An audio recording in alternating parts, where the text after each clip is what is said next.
Tere, head vaatajad! Uudistekeskuse uus saade on jälle käimas ja tänases saates tuleb juttu silmamoondusest. Viimasel ajal on paljud eestlaste meeli erutanud Rail Balticuga seonduv. Paljud on öelnud, et Rail Baltic on halb ja kallis ja jääb ära ja lätlased ei tee seda.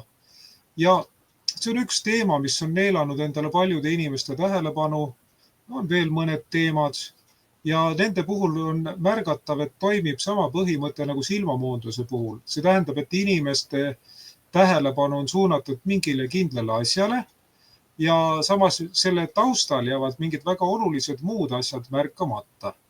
Üks asi, mis on jäänud selle taustal märkamata, on see, mis puudutab inimeste õigust sularaha välja võtta või sularaha tehinguid teha. Ja just sellest tuli hiljuti juttu.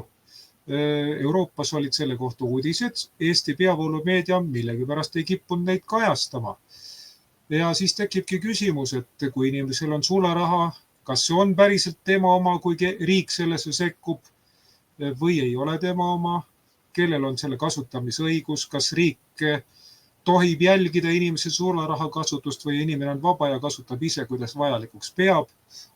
Sest kui jälgimine läheb liiga suureks, siis inimene ei ole vist enam vaba. Ta kipub nagu rohkem sinna horja moodi olema. Ja toome sellise näite. Poolas tegutseb üks ukrainlane, kes teeb päris häid YouTube'i videosid, teeb väga asjatundlikult ja hiljuti see oligi, kui ma õigesti mäletan, 12. mail 2025 ta avaldas sellise video, kus oli juttu sellest, kuidas käitub Hispaania rahandussüsteem inimeste õigusega oma sularaha välja võtta, teha sularaha tehinguid. Nii et vaatame korraks selle video ära, seal on eestikeelsed subtiitrid. Ta ei ole pikk, aga ta on päris informatiivne. Сразу отметить, что в Испании новые правила. Чтобы снять наличными более 3000 евро, нужно за 24 часа уведомить налоговую и указать причину, куда ты хочешь их потратить. В противном случае граждан будут наказывать штрафами. Поэтому, если государство решает, когда тебе можно воспользоваться твоими личными деньгами, это явный перебор. И это как бы уже не твои деньги. Но люди против этого почему-то не протестуют. После Испании, как все будет обкатано, если сказать по-простому, подобное ведут и в других странах. Это просто вопрос времени. А это уже никак нельзя назвать свободой. Selline oli siis selle Poolas elava ukrainlase tehtud asjatundlik uudistelõik. Ja ta ei mõelnud selle ise välja, vaid tugines ametlike väljaannete allikatele. Ja siin on üks nendest. Kui ingliskeelne uudis, kus on juttu sellest, et Hispaania kehtestab rangemad sularaha väljavõtu reeglid ja kui keegi võtab üle 1000 või üle 3000 euro välja, siis võib saada vajadusel kas või 150 000 eurot trappi. Ja siis sellele uudisele tugineski see sama Poolas tegutsev ukrainlane, aga veel üks uudis samal teemal, umbes samal ajal ja samuti räägitakse sellest, mis ähvardab inimesi Hispaanias, kes võtavad sularaha välja nii-öelda metsikult või riigiga kooskõlastamata. Ja paljudel tekkiski küsimus, et mis siis saab, et kui kaugele riik oma käe ajab inimese taskusse ja siis lõpuks selgus, et praegu esialgu asi nii hull veel ei ole. Üks väljaanne CoinMarket Kall kirjutas selle kohta artikli, ütles, et õnneks praegu sularaha tehingute üle kontroll nii kaugele pole veel läinud. Tõsi küll, näiteks Itaalias, Portugalis ja Prantsusmaal, kui ma õigesti mäletan, jah, on küll selline asi, et kui teed äriotstarbel tehinguid sularahas rohkem kui 3000 euroga, siis selle suhtes on juba rangemad käsitsemisreeglid. Aga kodanikuühendused ja eriti need, kes on krüptoraha pooldajad, need muidugi ütlesid, et isegi praegusel kujul on tegemist ju sekkumisega. Kui näiteks inimene Hispaanias teeb tehinguid, sularaha tehinguid üle 3000 euro väärtuses kuus, siis ta tohib neid küll teha, nagu selgus, aga pank esitab sellest aruande pärast Maksuametile ja inimeste järel siiski pidevalt käib pidev jälgimine. Aga nagu uudised näitasid pärast seda, siis hüppeliselt suurenes krüptoraha, eriti Bitcoini ostjate hulk ja sellest, kas äkki krüptoraha olekski väljapääs, tasub tõsiselt mõelda. Ja kui läheb hästi, siis uudistekeskuse pealik Heiki Pettai räägib sellest vaatajad teile lähemalt, sest Heiki Pettai on alati abiks olnud. Praegu otseselt teda ei ole, aga ma võtan temaga ühendust ja äkki saame ta rääkima. Ja meie saade jätkub ning nagu lubatud sai, meile tuleb tarkust jagama uudistekeskuse pealik Heiki Pettai.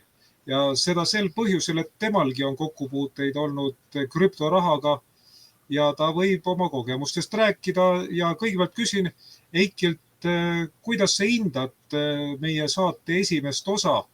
Sul õnnestus see ära vaadata ja kas sinu meelest see on sobiv vastusamm?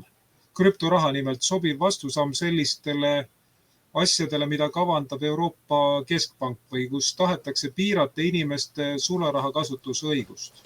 Ega siin muud varianti ei olegi. See ongi nagu selline alternatiivne variant. Kui meil oma raha ei ole, siis me peame kasutama mingid vahendid. Antud juhul krüptoraha on tõesti tulnud, et jääda.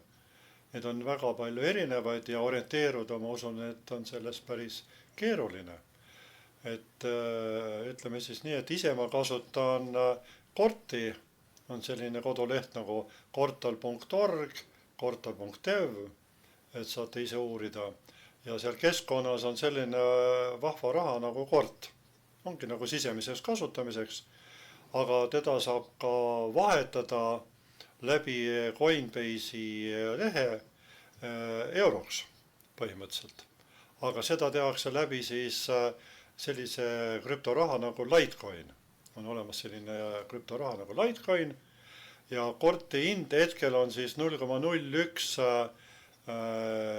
Litecoini. Et selline väga väike summa. Sest Litecoin ise on eurodes, siis hetkel on ta mingi 7-80 eurot, on üks Litecoin. Ja mõlemad pidi saab vahetada nii Litecoinist Korti kui ka tagasi. Et selline krüptoraha. Aga Bitcoin on selles samas keskuses Coinbase'is on võimalik osta. Antud juhul on ta jälle tõusuteel, et tagasi mingisugune paar kuud või kuu tagasi oli ta seal 70 ringis, 78 vist oli, jah. Et nüüd on ta 100 ringis. Ja samas, ütleme, on võimalik teda ka kasutada. Ütleme, kellel on neid rahalisi vahendeid, siis mingil moel omal seda omada ja kui eurodega või midagi juhtub, siis on vähemalt mingisugune, mingi ühik, millel on väärtus, millega saab midagi nagu ikkagi endale soetada. Vajalikku. Aga kortalikeskkonnas soovitan sellepärast seda uurida, et seal keskkonnas on võimalik siis, kui kõik on seal juba keskkonnas, kui meid on seal rohkem, siis oma vahel nagu oma rahaga nagu toimetada. Et selline variant.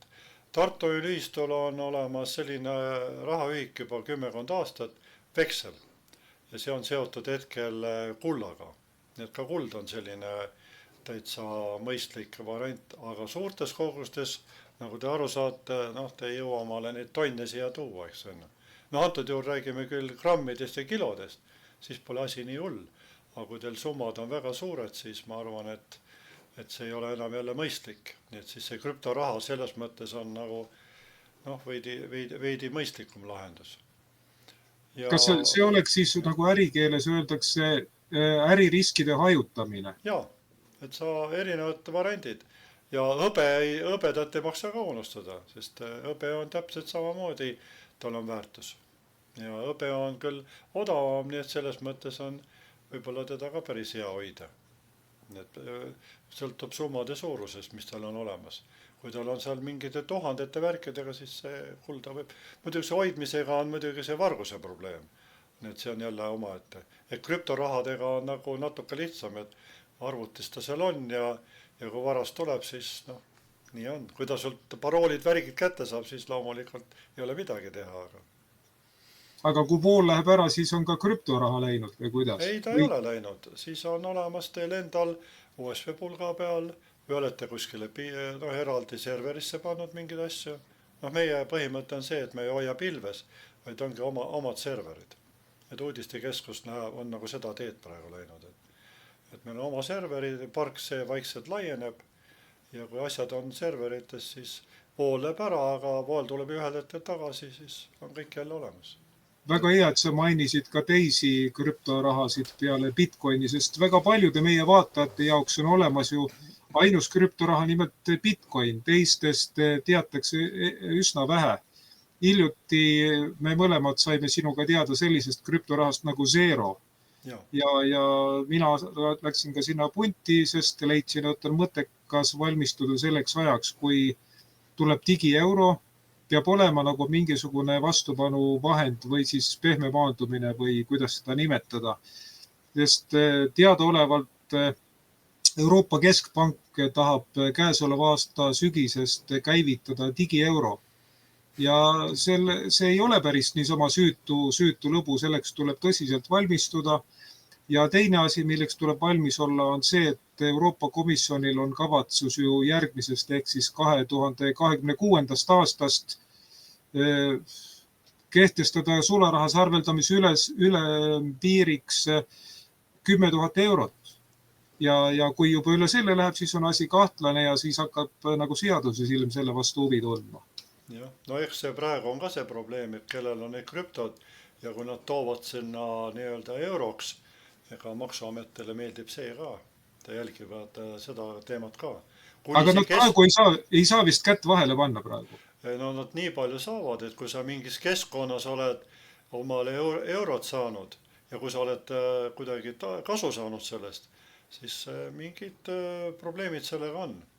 Et see sõltub ka keskkonnast. Et võib-olla mõningad keskkonnad on väga sellised riigitruud, aga mõned on võib-olla natuke nagu ajavad nagu normaalset asja. Et ega see keskkondadega on omad probleemid. Et ma arvan, seal Zerol on see keskkond, aga see kortali keskkond oma selles mõttes mulle meeldib nagu rohkem, et sul on nagu oma rahakott seal samas keskkonnas ja sealt sa saad liigutada teda siis ka teistesse keskkondadesse. Aga väga suur hulk neid nii-öelda krüptorahasid ongi keskkonnaga seotud. Et ma olen siin katsetanud ka see Litecoini on võimalik ka LHV-s tegelikult osta. Ma proovin ja olen vaadanud lihtsalt. Väga suurte summadega ei ole mõtet mängida, aga selliste parajatega. Et sa saad jälgida, mida antud juhul see raha teeb. Ja seal ongi nii, et ega sealt keskkonnast sa mujal ei vii, kui kas euroks või tagasi Litecoiniks.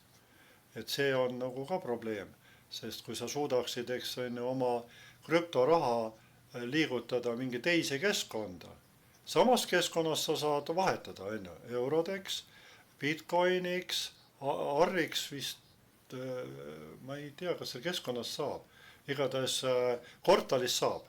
Kortalis on võimalik korti liigutada arriks, mis on selline mina nimetatakse maailma tugevamaks krüptorahaks. Et võite uurida, arr on selline raha, ütleme krüptoühik. Ja Litecoin on nagu sellepärast asjalik olnud, kuna Litecoini abil on hea liigutada erinevaid rahaühikuid. Et teda kasutatakse nagu vahepuhvrina erinevates keskkondades. Kui Litecoin on olemas, et on võimalik mõnest keskkonnast teise keskkonda viia, siis mingi teisesse ühikusse. Aga ega minu jaoks on ta ka alles veel küllaltki uudne, nii et me õpime ja kui me midagi targemaks saame, siis anname ka inimestele teada. Aitäh, Heiki, et tulid meie vaatajaid praegu harima. Teema ise on niivõrd huvitav ja uudne, et tuleme selle juurde ka edaspidi tagasi, sest elu ise sunnib. Kes jääb nagu liiga laisaks või lõdvaks, siis peab sellega leppima, et teda tabab see sularaha kasutuse piiramine või väljavõtu piiramine valusalt. Aga tark inimene valmistub selleks aegsasti, kindlasti püüame käsitleda seda teemat Koodiste Keskuse saadetes. Jälgime mängu, aitäh vaatajatele ja kuulajatele, et meiega koos olite ja kõik head kuni järgmise korrani. Kõike parimat.